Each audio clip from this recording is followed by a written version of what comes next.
you for another week here on the Duncan Duo Real Estate Show, like we are every Sunday at 10 here on News Radio WFLA News. Excited to be back live on the air. In case you didn't notice, the last couple of shows were some reruns as I took some time off to recharge during the holidays and vacation a little bit and spend some time with my family. And there has been a lot happen in the last couple of weeks with the real estate market.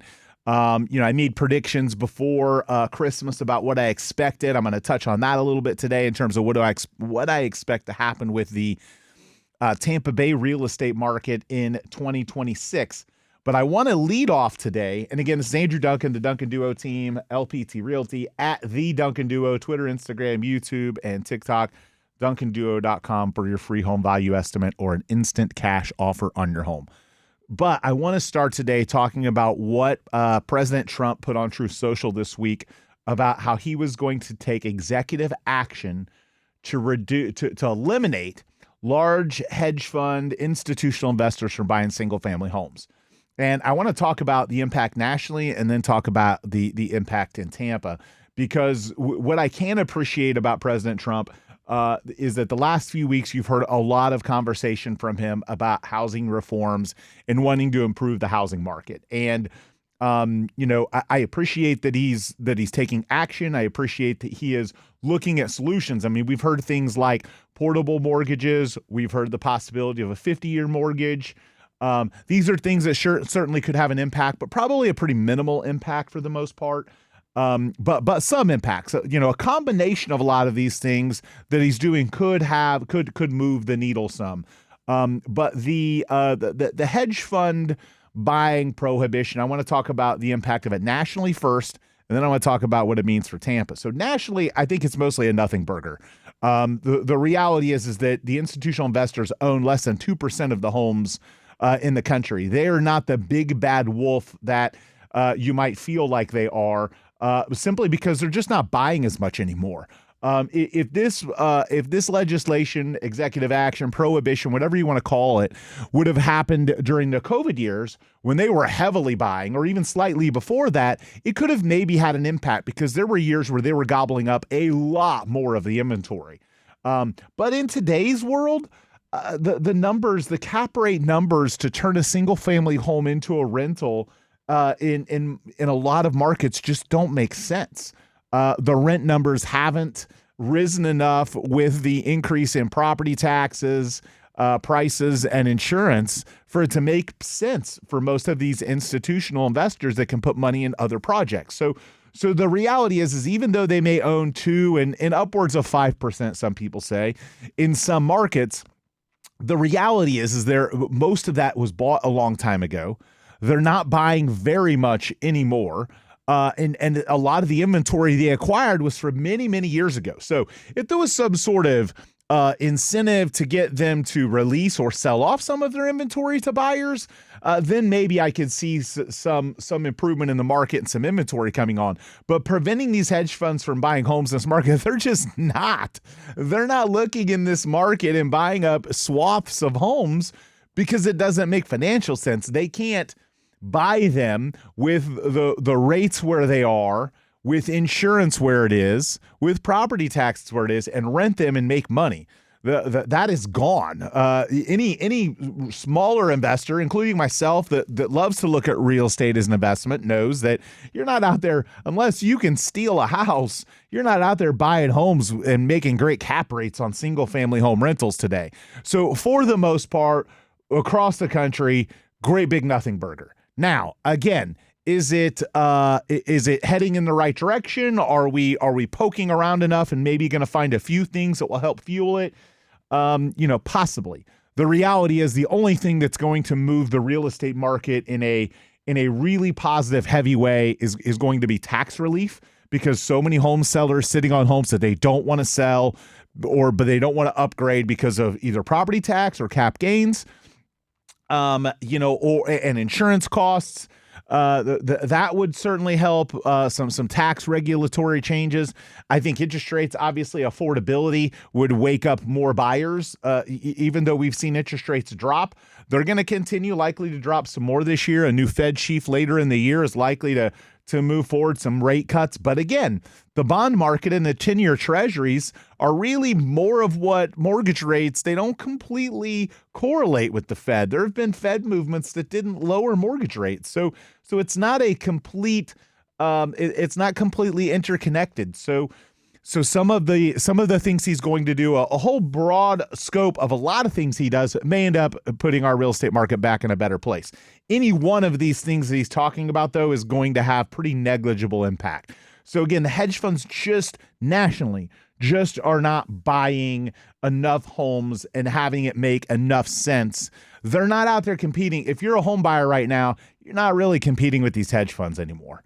Their buy box is really small. What they can buy is really small. They're not buying swaths of inventory like they used to. They can't make money on it. They just can't. They own a lot. Now, if President Trump is listening to me, which I highly doubt it, if President Trump really wanted to do something with the hedge funds, he would maybe encourage some sort of tax incentive to convince them to sell off some of their inventory and bring inventory onto the market. That could certainly help. Other things that would help, obviously, building regulations, creating more housing, allowing home builders to build more quickly. I know that there is some executive action being put into place to slow down the regulations on data tech center, AI data centers being built, and electrical grid construction. If somehow there was some sort of cooperation between the Fed and the states to improve and quicken building regulations, that could potentially help in the long term. But obviously, that's not going to move the needle quickly. So all in all, a lot of really very, very, very minimal impact. Now, where this could have more impact is in cities like Tampa, like Phoenix. These are like parts of Texas. These are areas where the hedge funds are a little heavier in terms of buying. Now, not as much as they used to, because the numbers don't work as much here. And what I think President Trump is, what his legislation went at, or not his legislation, what his proposed executive action went at, was really the landlords, the people that are buying and turning them into rentals and owning them. And he wants to reduce that. Now, what Tampa does have, we do have a lot of institution buyers here, but they're buying and flipping. And that's not really taking homes off the market for the end user buyer, because the end user buyer is going to have a hard time buying that house and fixing it up. They're not the same. They're not buying the same product for the most part, especially a first-time home buyer. So you saw in the stock market, some of the stocks of the institutional buyers, like an Open Door, for example, get beat up pretty hard, even though that's not really what Trump's targeted at. The Open Door concept and some of those companies, they buy, fix up, and then still end up passing that home off a few months later to an end-user buyer. So it's not really taking inventory. Those institutional investors and buyers aren't really taking away inventory from home buyers. They're just improving the inventory and then turning it over. So he really seemed to attack the ones that are buying and landlording. And even though there are a lot of homes owned by, Blackstone, Invitation Homes, American Homes for Rent in the Tampa Bay market, they're not buying much anymore. So I think he's heading in the right direction. My hope is that he'll work on some sort of opportunity instead of preventing them to buy and putting restrictions in place, because I just don't love the government oversight. I don't think it does a lot to help. I would rather him look at incentives to try and encourage maybe less buying, but more selling from a tax benefit standpoint to some of these institutions. And I think you could see some inventory. The biggest issue is affordability and inventory. That's really where it's at. You're not necessarily impacting affordability by telling hedge funds that they can't buy homes when they're not really buying as many homes. They're not really buying many like they used to. And you're not really impacting more homes coming on the market by eliminating a buyer that's not really competing with anyone. So the big bad wolf hedge funds that have been labeled, that was probably 2020, 2021. That was 5 years ago that was an impact on our market. So again, I think there is some there are some positive things the president's doing. I think he's poking around and trying to discover maybe a policy list of several things that could have some positive impact. But the reality is it's improvements of regulatory to allow builders to build quicker. It's incentives for buyers and making it more affordable, and creating inventory that is needed by home buyers. Home buyers will get excited to have more inventory. So all of those things I think could, in conglomeration, have a positive impact. And so I mentioned this before the holidays. What do I predict is going to happen in Tampa in 2026? I think it's going to be a really good year compared to last year. We've got population growth back. We're further away from the hurricanes. I could think across the country it's going to be pretty flat and not a huge upswing, but I think Tampa's going to see a little bit more of that because so much of our 2025 was negatively impacted, especially the start of the year, by the hurricane hangover, all the homes that were damaged, all the buyers that were displaced. And then, of course, the population growth that was shocked by people in late 24 and early 25 that didn't want to move here because they didn't want to move back to a war. They didn't want to move into a war zone, basically, of homes that were just destroyed and distressed and businesses not open. And now that we're another year past that, if we can get through this year without major hurricane impact, I think 2027 has a shot at being a record-breaking year with some interest rate relief. So I think 2026, I'm super bullish on it. I think we're going to have a good year in Tampa. Again, a better year than last year. A better year in Tampa than a lot of markets across the country simply because of how bad 25 was a lot of the impact. People don't realize if you pull out the hurricane distress sales, our home values actually went up last year. But when you throw those back in, people are like, oh, Tampa saw depreciation last year. Well, yeah, because you had a lot of $500,000 houses sell for $300,000 because they were flooded. When you remove those, our prices actually appreciated. So I think, more of those get cleaned out, appraisals start looking better, and we get some interest rate relief, maybe even some property tax relief. I know there are a lot of people listening right now rooting for that. I am one of them. I think it would be hugely positive for Tampa Bay's real estate market if we get a bill on the ballot to abolish or dramatically reduce homestead property taxes. Now, that wouldn't go into effect until 27, but just the fact of getting it onto the ballot, I think will cause some buyers to jump off the fence in anticipation that it passes. And I think there is a relatively good chance that it does. I'm pretty optimistic that it will. It's just a matter of getting it onto the ballot and then a 60% supermajority vote. And I believe the people that vote in those elections tend to steer, very anti-tax. So I think there's a really good chance that it does pass, and I'm hopeful for that. So we'll see how that goes. That could be very, very, very positive for our real estate market as we get closer to the end of the year when that ballot would be announced. So, and that obviously would not impact taxes in 26. It would be for next year, but nonetheless, the announcement of that, I think, would be super optimistic. So we're going to continue this conversation about the Tampa Bay real estate market after a quick break here on the Duncan Duo Real Estate Show.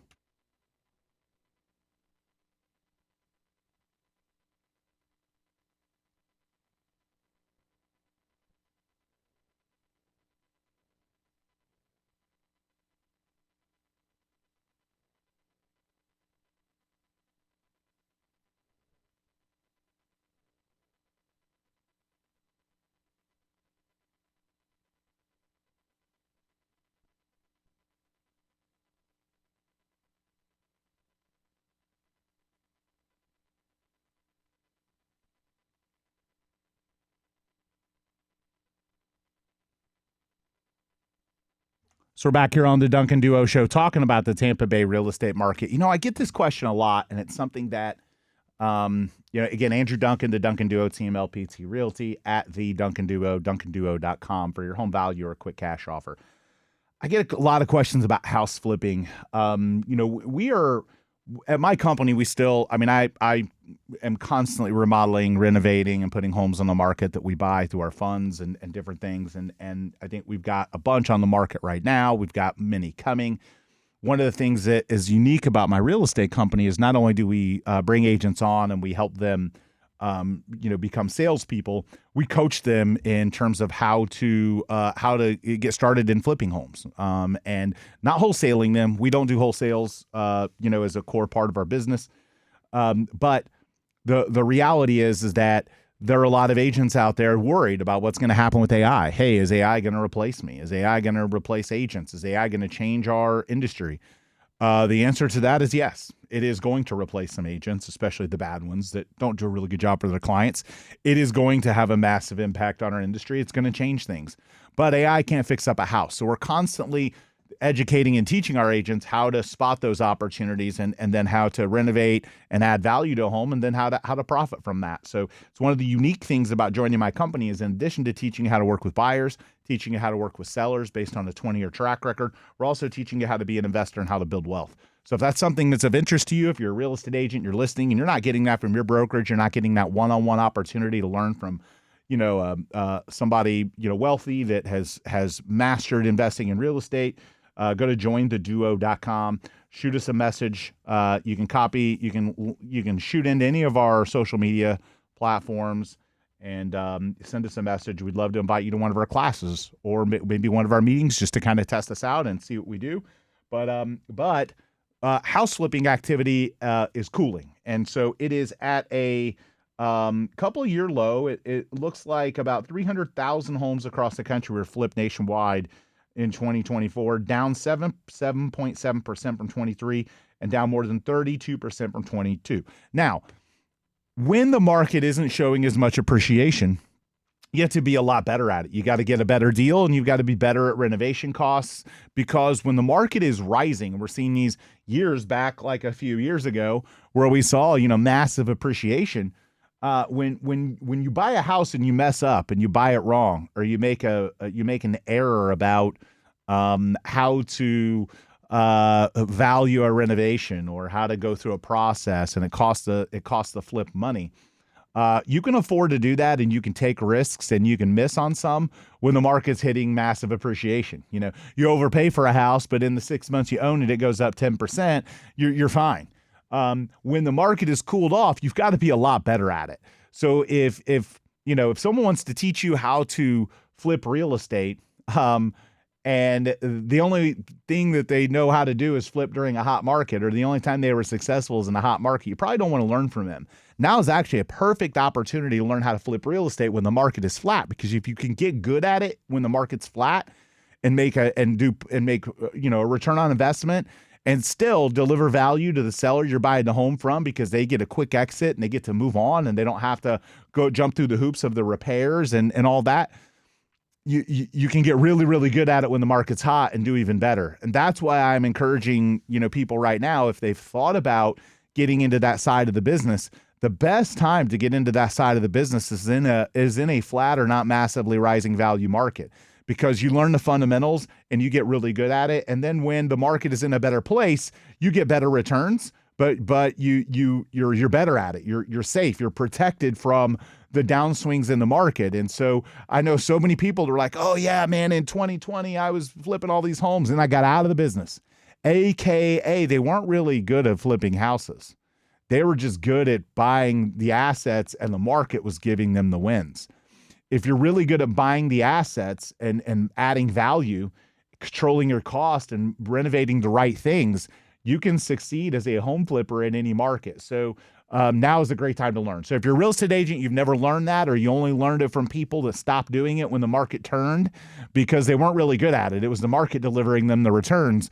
Then now would be a great time to look into joining a place that will teach you that, especially in a market like now. If you learn it now and you can operate and win at a time when the margins are compressed, when taxes and insurance are at their highest, when the expenses are at their highest and the prices haven't moved up, then when the market does go up with prices, you'll make even better returns and find even more opportunities. But you won't get stuck. And a lot of home flippers got out and got crushed with leverage because they gambled too much and they thought they believed their own PR. They thought they were good at what they were doing, when in reality it was the market delivering them returns. I've always joked, like, there are people that'll talk about, oh, I did so great in the stock market this year. Well, yeah, it was a really up year. Everyone did good. It ain't that hard to do good in an up year. Talk to me about how great of an investor you are in a down year, what you're able to accomplish then. And that's, I think, the true test of someone that's talented at something is they're good in the up and the down, and that's what we offer. So if you're a real estate agent, you're thinking about that as an opportunity, we would love the opportunity to talk to you. We're always teaching and coaching our agents to do the same thing. We have lots of our agents that invest in flips with us. So again, join theduo.com or hit us up on any of our socials at the Duncan Duo. And if you're a home seller and you know what, you want to sell to somebody that you know is going to flip the house because you don't want to do the work. You don't want to, you've had it on the market. Maybe you had a bad agent. Maybe that agent overpriced it. Maybe they didn't do the right marketing. Maybe, whatever that reason is, if you are frustrated, your home didn't sell and it needs work, or maybe you inherited a home, just go to duncanduo.com, fill out the home evaluation form or the instant cash offer form. Very easy to fill out. You should auto-populate most of the things from your phone. Again, duncanduo.com for a quick instant cash offer for a home that you just don't want to deal with anymore. And we'll be back after a quick break here on the Duncan Duo Real Estate Show.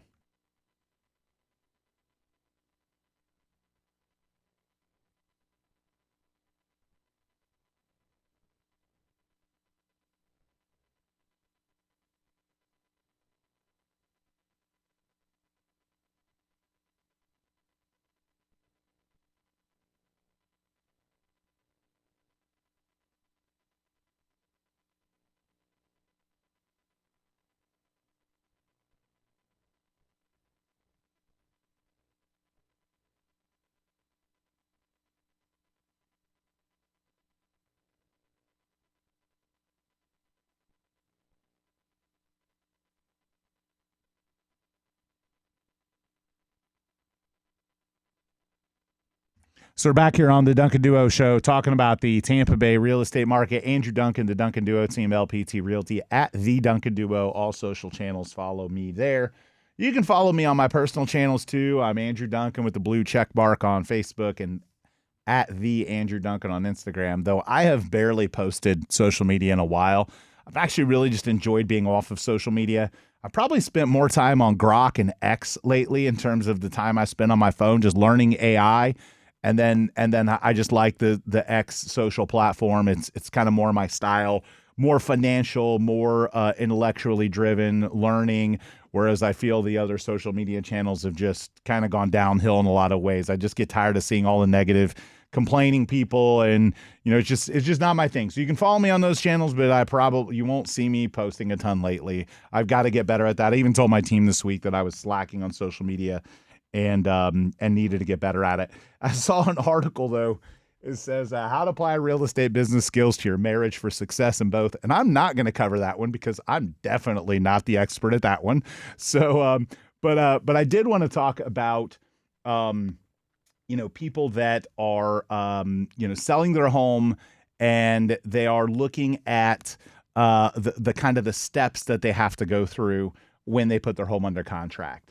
A lot of people don't understand that, unfortunately, the real estate transaction has a lot of obstacles that you have to go through. And so if you're a first-time home seller or you've not sold a home in a while, this would be a great opportunity to listen, because I think it's important to know the steps that happen after your house gets under contract. Now, I'll go ahead and skip the part about all the marketing and the showings and the inconvenience and the photos and the people that don't take their shoes off or leave your door unlocked, or that drive through your yard mistakenly when they park in your driveway, or they show it on a rainy day and they track dirt throughout your house. Like, when you put your house on the market, you have to understand you are accepting a certain level of inconvenience. It no longer is your house. It is a product for sale.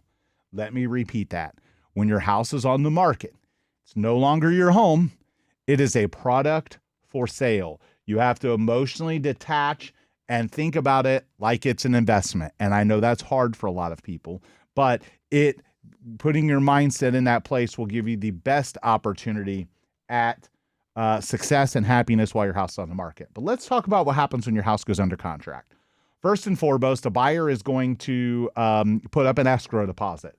That escrow deposit is not your money and it's not their money. It's the transaction's money. That deposit is what binds the contract. That is the buyer's risk. That is what the buyer is willing to risk to go through and inspect your home, have people walk through, potentially damage something. Rare, but it happens. An inspector damages something. Or the buyer defaults. Okay, whether it's for a reason the contract gives them or a reason they don't, that escrow money sits in there and is credited towards the closing as long as closing happens. If closing doesn't happen, then there is a process for handling how that escrow deposit gets dispersed. Does it go back to the buyer because the buyer had a rightful reason to cancel the contract based on the terms? Or does it go to the seller if the buyer cancels for something that the contract doesn't allow them to cancel for? Or they both disagree and then it goes to a dispute and then they fight over it. So those are the things that can happen with the escrow deposit. The next step is going to be the inspection. The buyer is typically going to hire a home inspector, maybe even potentially a contractor, who's going to come out to the property and thoroughly look through everything to determine what may need to be repaired, what is a code violation or a potentially a 4-point insurance obstacle, or maybe what's deferred maintenance or what's simply cosmetic. They're going to create a report and they're going to let the buyer know all the things that are wrong with your house. And let me tell you, it will be a long list. There is no such thing as a house that doesn't have things wrong with it. Okay. It will have a long list of things wrong with it. Now, again, even if it's brand new construction. Now, a lot of those things could just simply be cosmetic or deferred maintenance or simple fixes or minor economic issues. Sometimes they can be bigger things. What happens after that inspection depends on what type of contract you have. The buyer can either cancel the contract based on inspection or move forward, or if it's allowed in the contract, then there's a renegotiation that ensues. It could be something like the buyer wanting money so that they can take care of those repairs. It could be the buyer wanting to change the price because of those repairs. It could also be the buyer wanting you to fix certain things, some or all of a certain list of items. So every contract's unique and different, but that's kind of, the step. Once you get through the inspection step, then you're going to go to insurance and appraisal. Okay. So insurance needs to be bound, and the insurance agent will sometimes need to see the inspection report or need to know if certain items were repaired. Sometimes they're required to be repaired in order for insurance to be bound. And then after insurance is cleared up and taken care of, then typically you're going to have an appraisal. The appraisal is going to also look at the condition for any items that the lender may be concerned about. Anytime the more valuable a property, the more particular a lender could be concerned about certain condition items, but sometimes the lender will want to see inspection, or not the lender, the appraiser will want to see inspection, or sometimes not. But the appraiser is also looking for those 4-point items. They may inspect the roof. They may think that there's issues with the roof. They may do some of those things, but the appraiser's main job is determine the market value of the property and ensure that the lender is not loaning more than the home is worth. There are contingencies in the contracts typically for appraisals. If the appraisal comes in less than the price, there's a few renegotiation things that can happen. If the appraisal comes in at or above, then you're good with the appraisal and you move forward towards closing. And the last step and if the appraisal is short, then it's either the buyer making up the difference, the price being reduced, or some sort of negotiation that meets in the middle. Then, all throughout that process, there is buyer asking questions for utilities and buyer needing access to take measurements and get things set up. And towards the end, you're then going to have the closing. And the closing is the title work is being done throughout that time to ensure that the title is free and clear of defects, that any liens have been taken care of, that any sometimes, depending on the title company, whether there are utility liens on the property or past due bills, or permit violations. Those are all things that can get discovered by title companies. If all of that gets cleared, then you head to closing. And this is one part of the real estate transaction not a lot of people get, and it causes a lot of frustration and people don't understand. Everyone goes and signs their closing documents, but you're not closed yet. You're not closed until the money has happened. So there are times where we have what's called a dry closing, and it's really unfortunate when it happens on a Friday, but everyone signs and agrees, but maybe it happened late in the day, and maybe the lender didn't get the money, didn't get the package in time, so then the wire doesn't hit, and now we technically do not have a closing because the seller hasn't been paid. No one's been paid. The money hasn't transacted. So So in addition to signing all of the documents with both parties agreeing to all of the documents, a walkthrough inspection being done, not always done, but it should be, ensuring the property has stayed in the same condition. The last thing that can hold a closing up from formally being finalized is the money. If the money doesn't show up, you do not have a closing. And there have been some massive litigious issues where things like that happened. Buyer moves into house, seller allows it, money doesn't show up Monday, or home gets damaged and then money doesn't show up, or something happens, or it's some crazy story happens. The house burns down. So it's why as real estate agents and partnering with title companies and mortgage companies, we're always very cautious to make sure people understand you don't have a closing until the money is hit, until the wires have hit, until everyone's got their money, and it's not closed until that happens. So if the seller hasn't been paid, you don't get to access the house. So we oftentimes have buyers on Friday that are very frustrated because they did their part, but then their lender doesn't get the money over. And then they don't have a closing. So they're homeless for the weekend with stuff sitting in, with things sitting in storage or on a truck that they got to pay for. So one of the best pieces of advice I learned early in my real estate career, and it's something that I still encourage all of our agents today. In fact, doing this segment on the show is going to remind them, don't close on Friday. Don't close on the last day of the month. Close earlier than the last day of the month and close in the middle of the week. Okay. That prevents you from getting stuck 2 days with having a client upset at you. So buyers and sellers, if you're out there negotiating contracts, I promise you, it is one of the worst situations to deal with if you get to a Friday and it doesn't close on time. And then you're stuck. And then the buyer doesn't have anywhere to live. And then everyone's angry for the weekend. And who are they angry at? They're angry at the real estate agent. They're angry at the title company. So pick your closing dates in the middle of the week, away from holidays and away from the last day of the month. The last day of the month is one of the worst days in real estate to close, or up against a holiday. If you're up against the day before Christmas, the day before Christmas Eve, those are horrible times to close real estate. They're horrible times because there's so many people off or they're checked out. The title company's operating on a skeleton crew. Same with a mortgage company. So stuff doesn't get done as quick.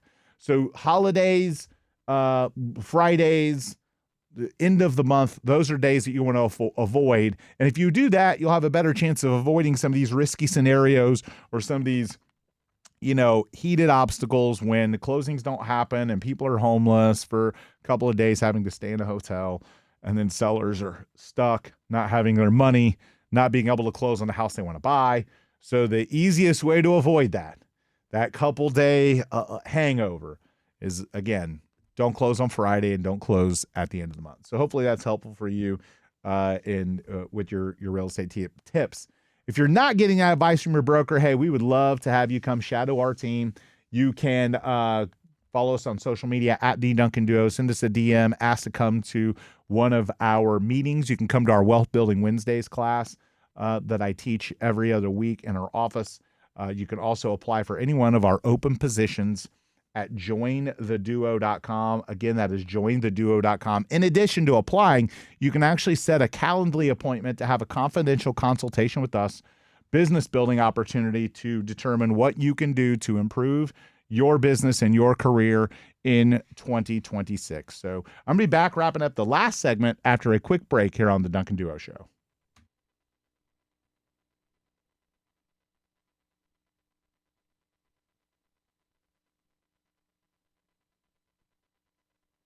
So we're back here on the Duncan Duo Show talking about the Tampa Bay real estate market. Andrew Duncan, the Duncan Duo team, LPT Realty, at the Duncan Duo, Twitter, Instagram, YouTube, TikTok. I'm saying Twitter. I need to start saying X.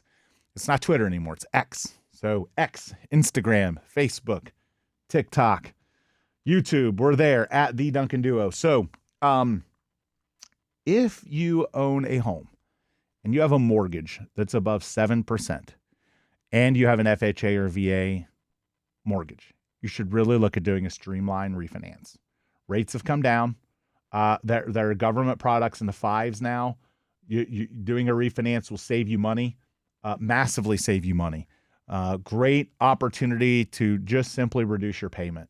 I'm a big believer that like at the end of the year and the beginning of the year, I always encourage people, hey, shop your insurance, shop this, shop that, shop your mortgage rate. There are a lot of people, and I know I have a 209,000 person database, okay? 209,000 people in my database from 20 plus years of marketing real estate in Tampa Bay. And I can see their mortgage rates. And there are a lot of you guys out there that have mortgage rates above 7 that don't need to have mortgage rates above 7. So you just go to citywidetampa.com. And here's the cool part. If you have a VA or FHA mortgage, you don't actually have to qualify. You can be unemployed. You don't have to, your home doesn't have to appraise. If it's worth less now, it's a streamline. It's literally like the easiest refinance you've ever seen in your life. It's like it's just lowering your payment. So great opportunity for people out there with FHA and VA mortgages to reduce. If your rate is in the 7s, you should definitely be looking at a Dow. Even if you're going to wait until later in the year to get it even lower potentially, if you can, maybe that's a possibility. But at least get started on it now and be ready for when the rates drop. Because here's the other part about this. Okay, do it now, even if you're not going to refinance now, just to have everything in and ready. So when the right opportunity to lock the rate on your refi opens up, Melissa, Oscar, or Morgan on my team at citywidetampa.com can lock it in. Because here's what a lot of people don't understand. They don't understand how mortgage rates work. Oh, the Fed's cutting rates. After they cut the rate, let me call. You missed it because you don't understand how the economy works. You don't understand the economics of Fed rates in terms of how they don't necessarily directly impact mortgage rates and how the markets move ahead of them because they're based on treasury rates that move ahead of the Fed cut. So get your stuff in now and then let the pros and the experts and the financial experts handle when, how, and where to lock your rate. If you're in the 7s, you should hit citywidetampa.com. You can save instant money. You can save it fast, or you can wait and play the game to wait for rates potentially to drop a little bit more in 2026 if you don't want to cut it now. So, but there are a lot of people out there, and I'm amazed at how many people are out there. Also, great opportunity to refinance if you want to get rid of your PMI, potentially even looking at doing a cash out if you wanted to, if your home is worth more and you were thinking about maybe a line of credit or something like that. So again, citywidetampa.com. Also, having more customers reach out to us that are in short sale situations, I want to touch on before the show wraps today. We have a massive amount of short sale experience through the years. We've sold hundreds of homes where we've had to negotiate with the bank to allow our seller to get out of a home without paying anything, and getting the house, sold, even though they owe more on it than it's worth. If you're in that position, if you're behind on your mortgage, if you've gotten foreclosure notices, if you've thought about just letting it go, filing bankruptcy, oftentimes the short sale can make more sense to your overall recovery. Certainly always talk to your attorney if you're working with one to make sure it's the right call for you. It's not always, but most times it is. But we have a massive amount of experience with short sales and would love to help you with that. Getting the property on the market at no cost to you. Our services, if you're in default and you're looking to do a short sale, and you're looking to sell it for less than it's worth, our services are at no cost to you, okay? We do not charge you anything, okay? The bank is going to pay our fee. We're going to negotiate with the bank what our fee ends up being. So if you are, again, if you're in distress, if you are somebody that has got to move, maybe a military move, and your home is worth less than what you owe on it. Those are all great opportunities for someone looking at potentially doing a short sale. And I would be willing to bet that my team through the 20 years, especially period of time when we were in the Great Recession, has done way more short sales than anyone else. I can't think of anyone that's potentially done more, especially over the long haul for us. I mean, there were years that we did lots and lots and lots of them. So we still have that experience. We still have the title company relationship, the same people that did them back in the day for us in terms of the negotiation. And again, no cost to you as the seller. So if you are thinking about it, if you're in distress, if you're behind on your, if you're behind on payments, if you're, getting moved and, you can't rent it for what you can cover, if you're, all of those things are reasons to look at doing a short sale. So the easiest way to do that, just go to duncanduo.com. Probably you can do a home value estimate, but if you're pretty confident that you're either in default or you owe less than what it's worth, there's actually, when you go to duncanduo.com, there's actually a point where you can set an appointment with us.